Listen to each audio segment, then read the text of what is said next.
सलातु वस्सलामु अलैका या रसूलल्लाह। ये देख लें, ये मक्खन है अल्हम्दुलिल्लाह।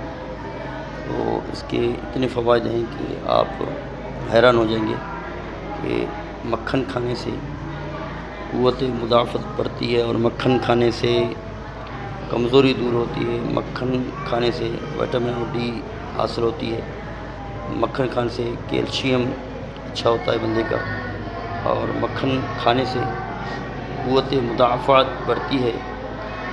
और अगर बच्चों को मक्खन खिलाया जाए तो उनसे उनकी हड्डियाँ भी मज़बूत होती हैं और उनकी सेहत अच्छी होती है। तो मक्खन को अपने घर के अंदर इस्तेमाल करने की कोशिश करें, अपने बच्चों को खिलाएँ। हाँ, अगर जिनका कोलेस्ट्रॉल बढ़ा हुआ है, तो ब्लड प्रेशर बढ़ा हुआ है, ब्लड प्रेशर, तो उनको मक्खन नहीं खाना चाहिए जिन अफराद का कोलेस्ट्रॉल बढ़ा हुआ है। अस्सलामु अलैकुम रहमतुल्लाहि व बरकातुहू।